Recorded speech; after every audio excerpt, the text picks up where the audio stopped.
slide in the snow. I don't know how much we're going to, maybe 4 to 6, they said, but you know, our limit, we might not get very much snow. That's okay. We can get a foot. Jennifer said 3 foot, so, you know, it's okay. That's okay. All right, let's all turn to page 100. Our choir's all warmed up today, so we're going to sing In Excelsis Deo, page 100, please.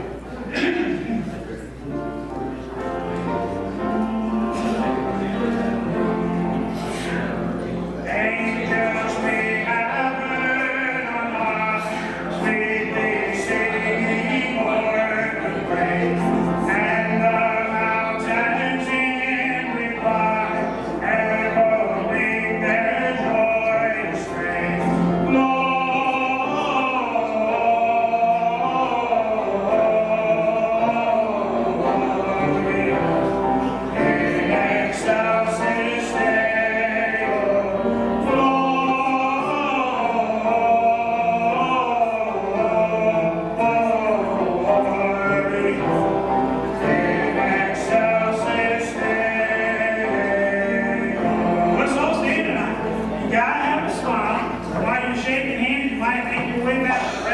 He's got a tractor, he pushes snow, so you might want to talk to him now by shaking hands as we sing these last 3 verses. Shepherds, why this jubilee? Why the joy and strange love? Lord, their glad sunshine sing, visions like your heavenly song.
We're soldiers of the Lord, right? And we're here for praise the Lord. Brother Terry, would you come take us to the Lord in prayer, please?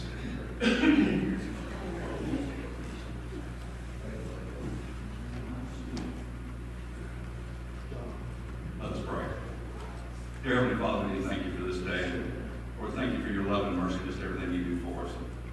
Lord, as we have time to celebrate the Thanksgiving and Christmas holidays with family and friends, help us remember our soldiers and our service. We pray for them and keep them safe, Father.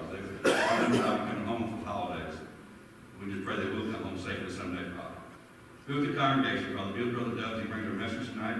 Lead, guide, and direct this church and use us, Father, that your will be done. We give you the praise and the honor for it all. In Christ's name we ask. Amen. Thank you, Mickey.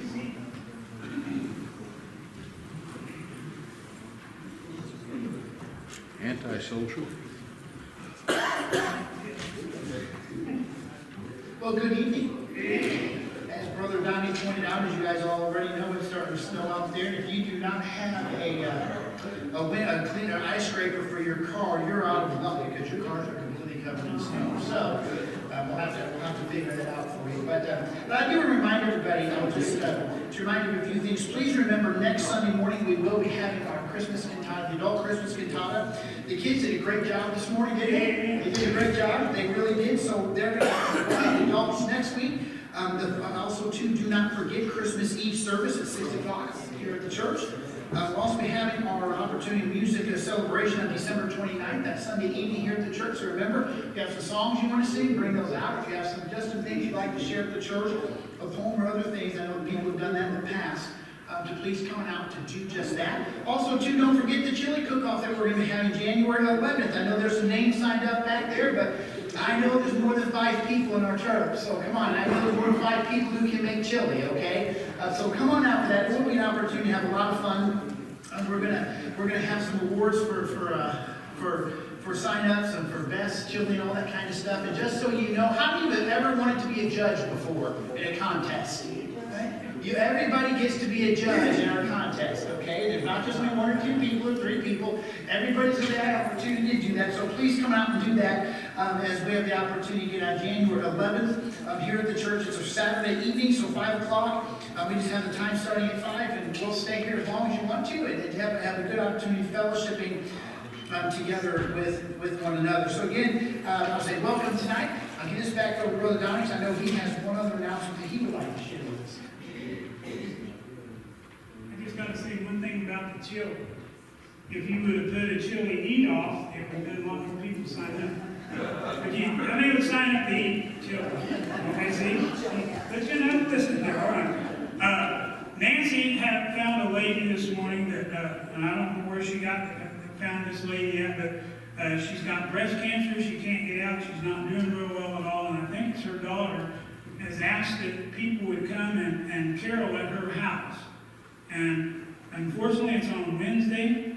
And so Rick is going to do the music here. And if you could want to go and sing and carol at this lady's house, she said 2 or 3 songs might be all that Ron would be able to listen to because she's that bad off. But if you'd like to come and be here at 6 o'clock, Nancy's going to take us to where she's at. We'll sing 2 or 3 songs or whatever, and then we'll come back.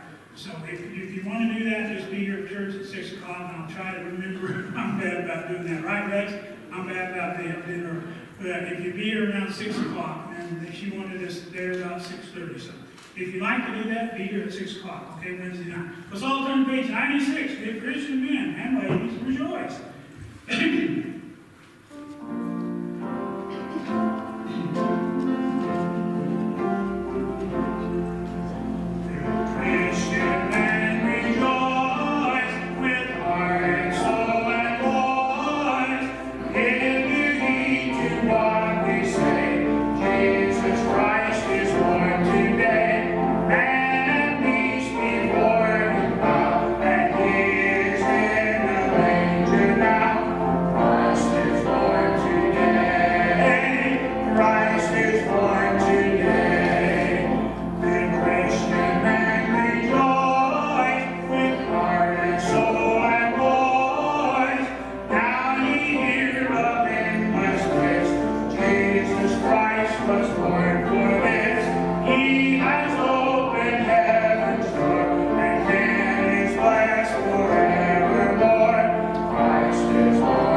key.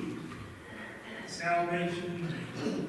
This is Christ, the key. And that's who we worship. Brother Rex, would you pass on? Father, we want to thank you because it's good to be back in your house again. We want to ask you to take this offering and use it to further your kingdom. Or we want to ask you to watch over us as we go home this evening in this weather. We want to ask you to watch over the ones that couldn't be here with us tonight. And Lord, help us to remember to take something out that door tonight that we can share with somebody. And help us to take time to think about the reason for this season, Christmas, and tell somebody about that. Lord, we ask that you use us, guide us, direct us, and forgive us when we fail you, Lord. And we want to tell you that we love you. In Jesus' name we pray. Amen.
Nobody else from the line. Richard, come right ahead, sir.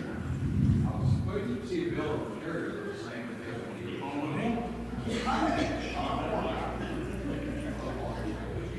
We might turn the back screen on one time. They might sing in the shower and if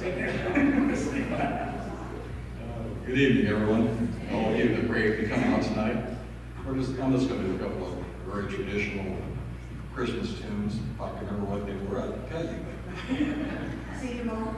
Senior moment, yeah. It goes all day long, starts to get up. How about? He's not agreeing with me. Oh. My buddies, I got pals around here. And if there was a bus, they would all be thrown in. Anytime, Wayne, you trying?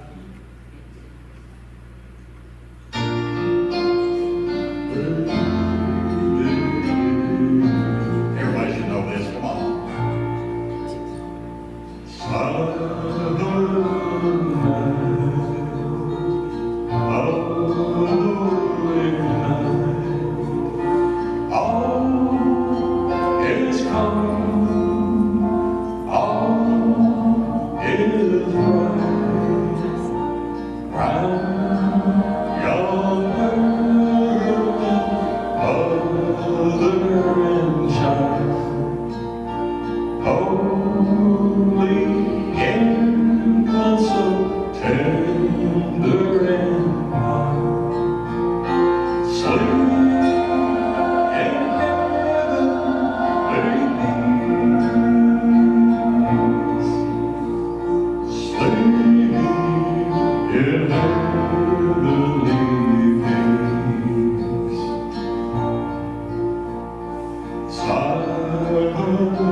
imagine that Christmas is already here, isn't it?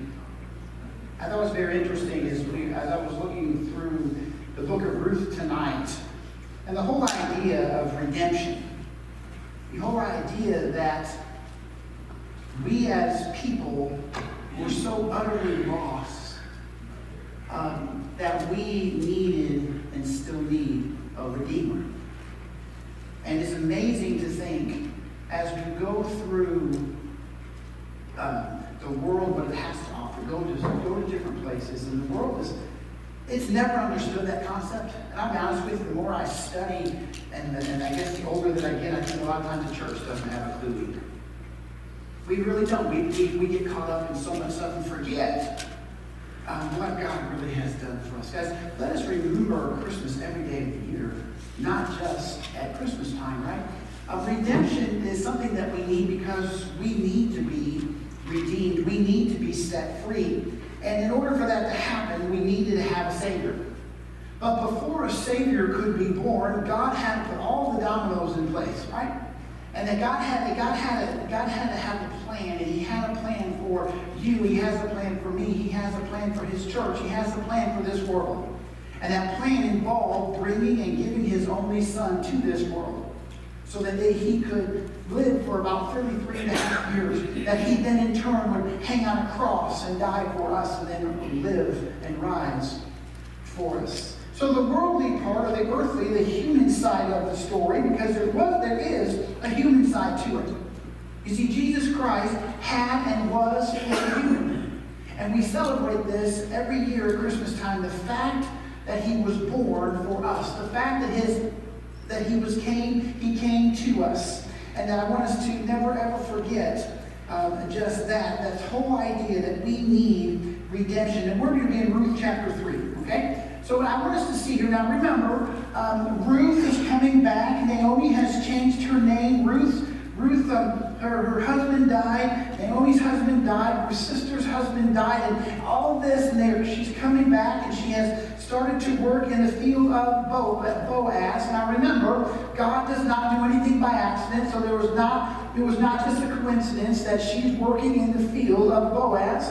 So here she is, and we're going to see what happens. It says, then Naomi, her mother-in-law, said to her, my daughter, shall I not seek security for you, that it may be well with you? Now Boaz, whose young women were with him, is he not our relative? In fact, he is winnowing barley tonight at the threshing floor. Naomi says, I got to tell you something about Boaz. He's a relative. He's a relative. In fact, he is going to be down making all the crops that they have picked and all the things that they have done. They're going to be down there, and they're going to be winnowing the barley tonight at the threshing floor. So she says to her, I want you to know something. When you read the Bible, there's some really interesting stories in there, true stories that we need to learn from. And it's interesting because sometimes you want to say to yourself, why did God choose to use certain people and to choose to do certain things with people? You read the stories of, especially in the book of Genesis, where God, with Jacob and Esau and all these different characters that were, literally, they were characters, some of them, let me tell you. Here tonight we see Naomi going, I got a plan. I got this plan. Ruth, listen, I got this plan. This guy Boaz, he's a relative. And listen, this is what he's doing tonight. He is going to be down taking care of some barley. The barley that you were, gleaning after the field, and he's going to be down there. You don't think Naomi had a plan, did you? She knew what she was doing, didn't she? And of course, God's using her. And here she is. She's saying to her, this is what you have. Now listen to what he says. Now listen. Ruth, you need to go do something. Clean yourself up. Okay? Notice what she says. She says there in verse 3, therefore wash yourself and anoint yourself. Put on your best garment and go down to the threshing floor. Now, here you go, Ruth. You've got to pretty yourself up. You've got to make yourself look really pretty for Boaz. But why? Did you notice the first part of this chapter, what it said?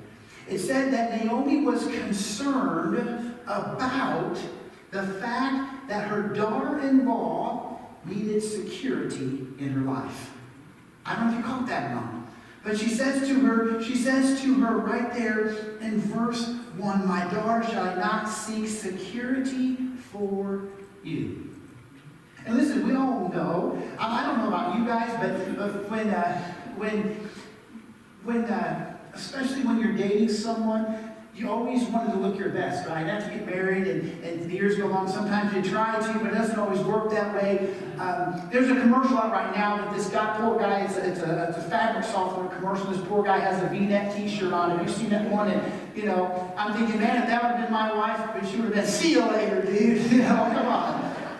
She's a pretty patient lady in that commercial, right? So he didn't work real hard at making himself look nice. So here we see Naomi saying, get yourself looking good.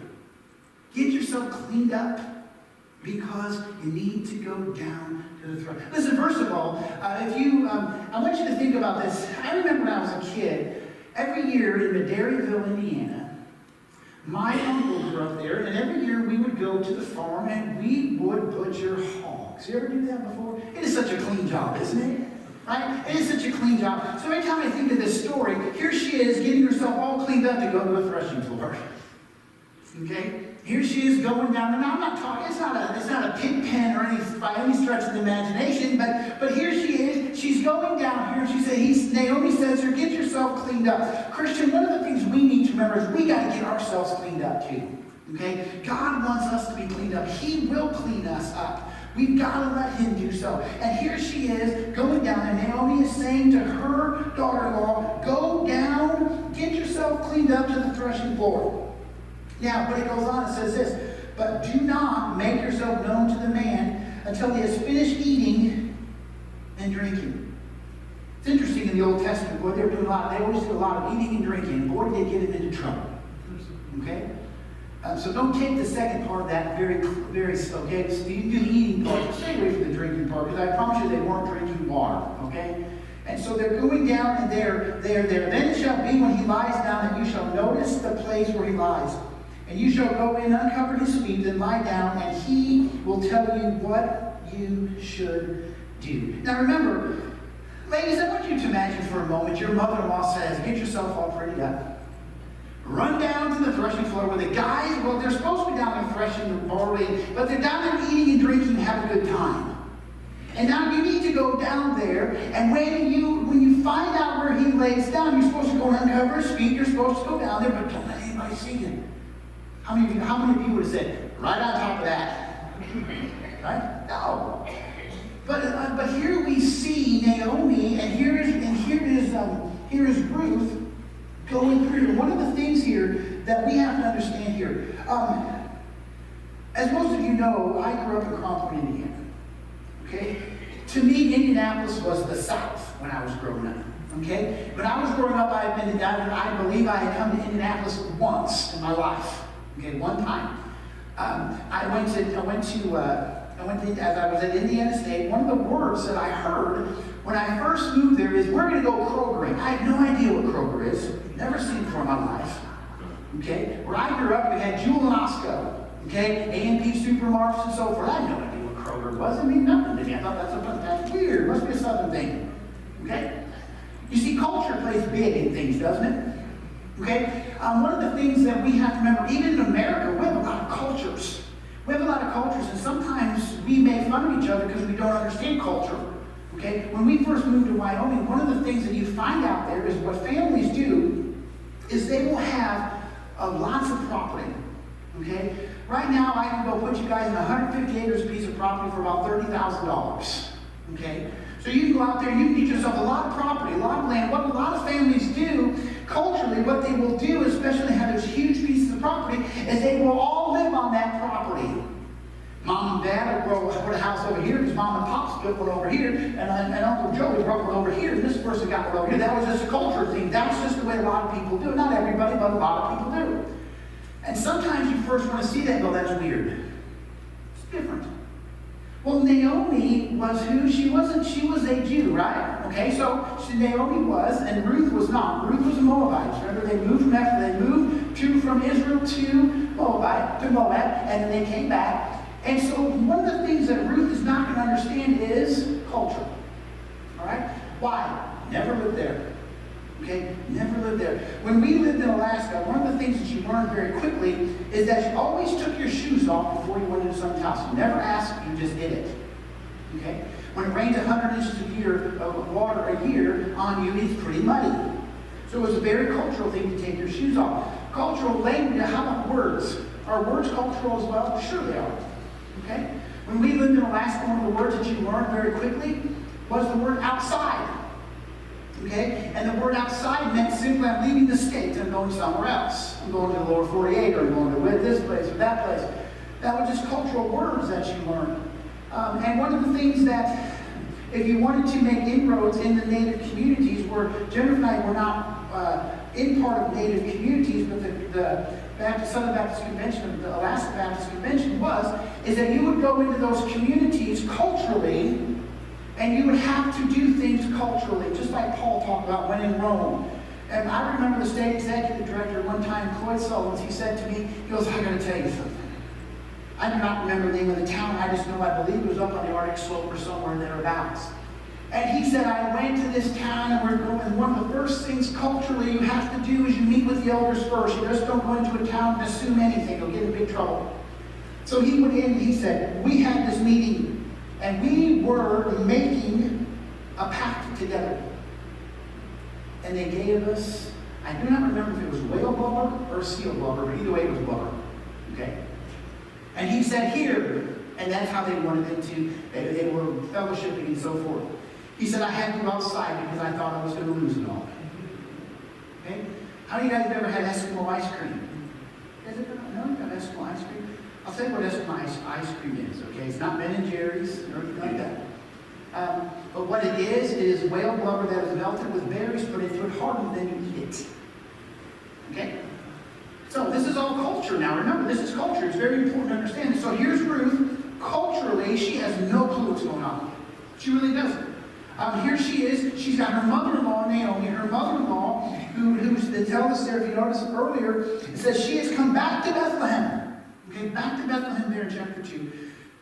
So culturally, this is one of the things that they did culturally, and there's also part of this was part of some of the Israelite laws that they had. So here's where they were at. There in verse 2, I just want to remind you, this threshing floor is kind of a public area. It wasn't a private thing that was owned by Boaz. It was very much there. And it separated the wheat from the chaff. Okay? And Boaz would have been there sleeping, not because he had gotten himself too much to drink, but because he was going to protect his barley. Okay? He may have been a combination of both, but at the very least, protect his barley. And here she was. And she was going through here. What she literally was saying is that when she went down and uncovered his feet, and she looked, and symbolically what this was showing is that she was saying, I depend upon you, Boaz. Okay? She made the feminists very, very angry. Okay? She said, this is what it is, Boaz. I completely depend on you. Guys, do you think we need to completely depend upon Christ? Absolutely we do. And, there's so much going on, and we need to completely trust in him. So here we see him. And if you notice here, she says to him that, hey, you do whatever. He said, sit down next to him and do whatever it is that will have you to do. This also shows very much a whole idea of submission, to him. So now we're going to continue on here. So it tells us here, I'm just going to tell you what it says there for us in verse 7. It says, after Boaz had eaten and drunk, and his heart was cheerful. He had had a little bit too much. He went to lie down at the end of a heap of grain, and she came slowly, uncovered his feet, and lay down. It's nice to see that God's people don't have to be perfect, isn't it?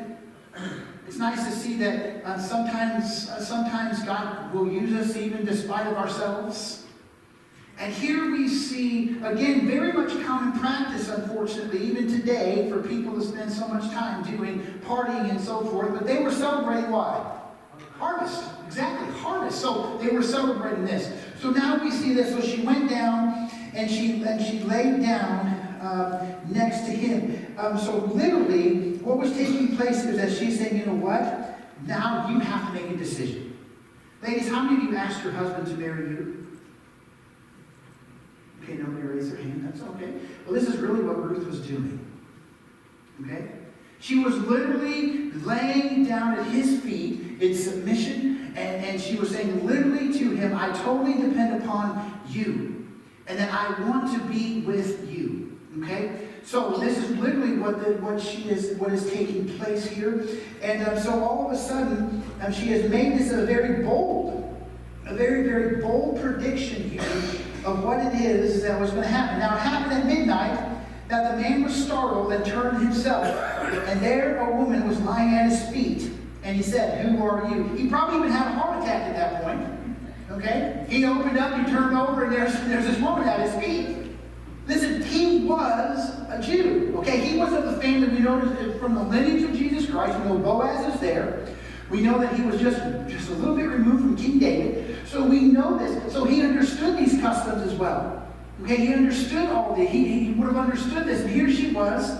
She was right there next to him, laying at his feet. And if you notice here, I want you to see something here. She was in verse 9. It says, and she answered, verse 9. And he said, who are you? So she answered, I am Ruth, your maidservant. Take your maidservant under your wing, for you are a close relative. I am your maidservant. I want to be with you. Take me in. You are a close relative. Now, have you guys ever played the gossip game before? You guys ever played the phone tree game? You guys ever live in a little tiny town and everybody knows everything about everybody, even if it's not true? Okay? I promise you, Boaz knows who Ruth is. Okay? I'm not saying he necessarily is going to remember her name and so forth, but he would have known who Naomi was. There was a big celebration almost going on. Hey, she's come back. So now here he is with her. Here she is. Talk about an awkward circumstance here. Okay? Very awkward. But here she is with him, and he's literally saying to him, you are my close relative, which means you are my what? The kinsman redeemer who needs to be in my life. Alright? So, I want you to know something. Talk about panic might have said here. By the way, we do know from later that Boaz is like, there is one closer. Okay? There is one closer. But here we see this, we're going to go on here. He says this to her in verse 10. He says, very simply, then he said, blessed are you of the Lord, my daughter, for you have shown me kindness at the end, that at the beginning, in that you did not go after young men, whether rich or poor. And now, my daughter, do not fear. I will do all you have that you request, for all the people of my town know that you are a virtuous woman. He just complimented her, didn't he? Absolutely he did. And here he is saying, everybody knows who you are. You know, one of the things that we need to learn from this as a church is I hope people see our church as virtuous. That they see every church as being a church that's virtuous, has virtues, that people can see God through us. We're not responsible for something what other church does. We're responsible for what God has brought us here to do. And I hope that we can say, and people see us, that we're virtuous because of our love for God. And here she is there, she is making these things and working towards this, and she is going about this according to this law. One of the things that I want to back up for just a moment here in these verses, in verses 10 through 13, okay? I want to share with you about the law, all right? The law that they had, and they called this the Levirate law, okay? So the whole idea of marriage. And I want to read this to you and share this with you because I want you to see this. One of the things that happened is we have things today very similar to what took place with Ruth and Naomi and so forth. That we have it in the idea of a will. Okay? And when someone passes away, generally how that works is they will things over to whomever they choose to do so. Well, it was standard practice during Jesus' time and still in many places around the world, not so much in America any longer, that the oldest would automatically get everything they inherited from their parents. No questions asked. Okay? Didn't have to write a will, it's just something they knew was going to happen. So here, one of those things that we also have to understand here is that if two brothers, as in this case we have with Ruth, that they both passed away not leaving children. You see, it was a big deal. Do you guys realize today in America that it was not for immigration, okay, that America actually would be on the losing side of growth? Did you know that? Americans are not having children any longer. Okay? I'm not making this up. Okay? We're not having children any longer. If it wasn't for immigrants coming into our country, there would be a net loss for growth in America. So now here we see this. They don't want that to happen. So Ruth, in order for the son, or excuse me, her husband's side, to keep the name going, the property going, all these things that she was the brother was to take her into to have child with her so this could continue. But what happened? That both the brothers died. Right? We talked about that earlier. Naomi said, what? You're going to wait around for this, right, to take place? So we see that this is part of this whole conversation that they were not. That you did not hardly ever hear about ladies being left what? Inheritances. Okay? It happened a few times in the Old Testament, but in general that just did not happen.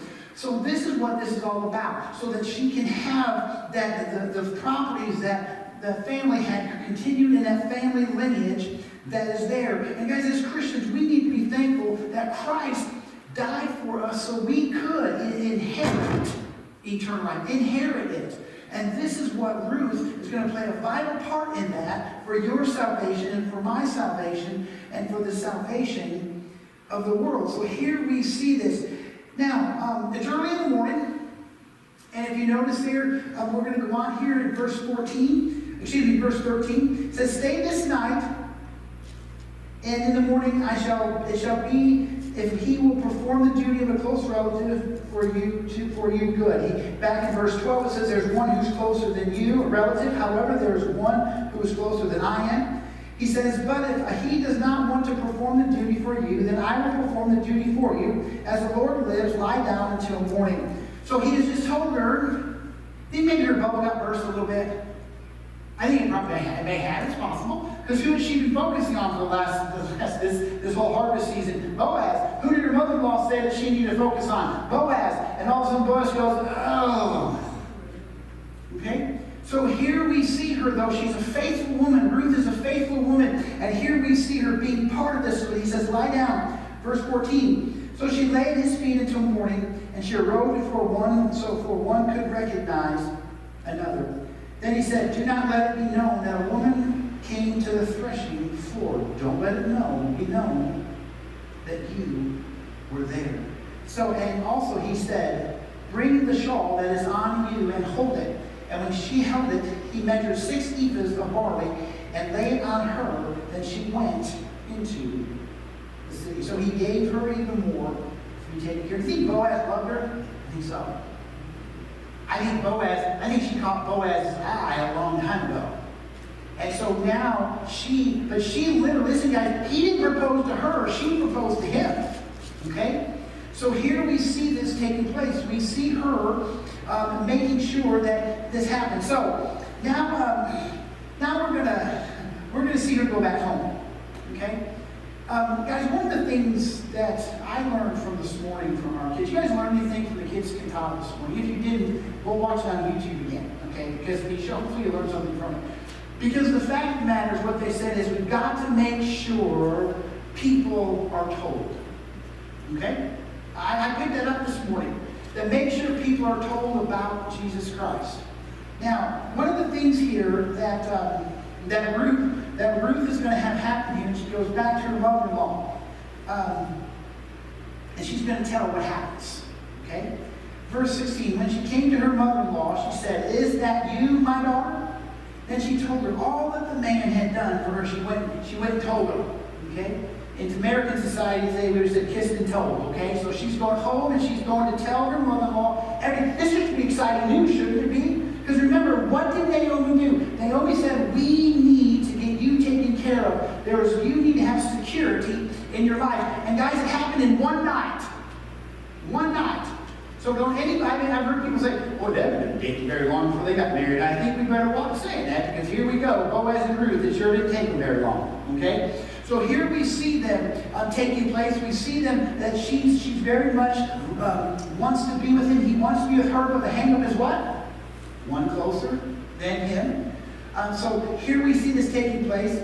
And she says, the 6 ephahs of barley he gave me, for he said to me, do not go away empty-handed to your mother-in-law. Then she said, sit still, my daughter, until you know how the matter will turn out. For the man will not rest until he has concluded the matter this day. So he's not going to waste any time. How many of you can say that you're a procrastinator? Anybody procrastinate? Depends on what it is, right? It depends. It depends on what it is. But for the most part, I think people have a tendency to be a little bit of both at times in their life. Here is Boaz. I'm going to tell you something about Boaz. He is not a procrastinator. Because we're going to close chapter 3 and go right into chapter 4. He's going to be going right down and doing exactly what he said that he was going to do. You see, God has his hand in all of this. God is watching over her. God is watching over Boaz. God is going to redeem her. He is going to do so because we needed and need to be redeemed. Remember, God doesn't do anything by accident. Ruth is part of the lineage of Jesus Christ. We know this as fact, that she is a Moabite who married into the family with Boaz. And Boaz ultimately is related to David, who's ultimately related to Jesus Christ. Okay, so we know that all these people are related to one another because they played a part in the ultimate plan for eternity. And tonight, let us be reminded, as Naomi said to Ruth, that Naomi said to her, you need security in your life. Because we have security in our life through Jesus Christ. This is the very beginning of the coming of Christ and the ultimately coming of Christ a few years later, okay? Okay, more than a few, but a little while later. So let us never forget that. Make sure that you grab a hold of the fact that you need to have security in your life in the form of Jesus Christ. And when you and I do that, and when our churches do that, guys, I'm telling you, things can happen like you've never thought before in your life. Who would have thought that if you were a Christian here tonight that Christ would have saved you? That's a huge thing. It's huge. And let us never forget what he has done for us. So tonight, as we close, let us remember just that. Let us remember what he has done for us. Let us remember that he is our security. He is our Redeemer. All we need to do is trust him. Brother Danny, would you come?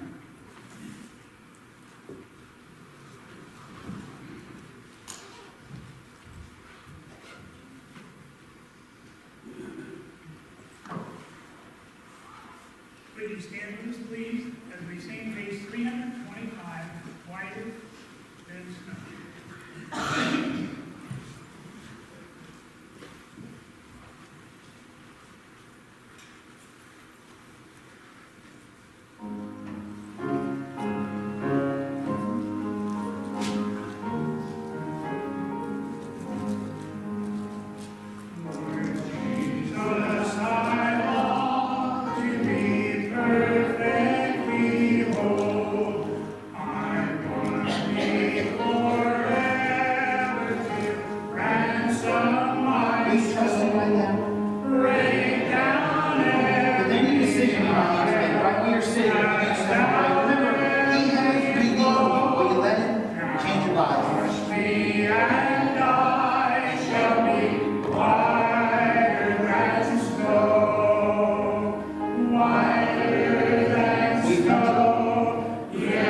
Whiter than snow.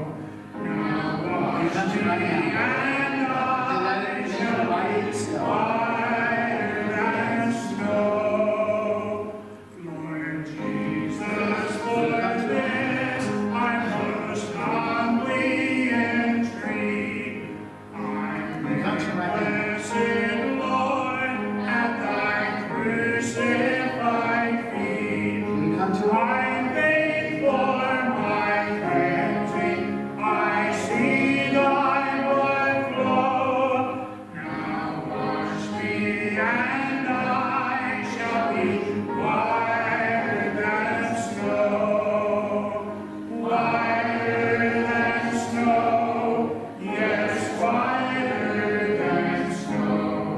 Now wash me, and I shall be whiter than snow. Father God, I thank you that you redeemed us. Lord God, I thank you that you love us. And Lord, I just ask that we will just continue to love you back, serve you, honor you, and cherish you. And Lord, I just ask that as we leave here in just a little bit, that Lord, you give us safety as it's snowing outside. Lord, bring us back here safely to worship you in Bible study on Wednesday. And just help us, Lord, to be faithful to you. And I ask in your name, amen. Thank you for coming out tonight. Hopefully we'll see everybody back here on Wednesday.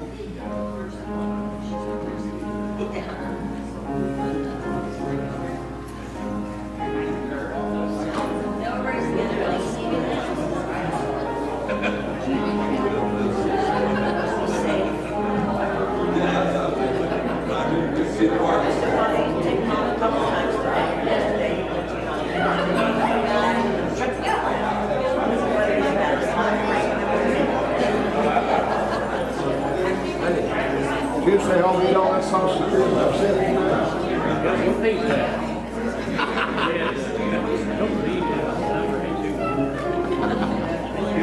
You know what, you telling me?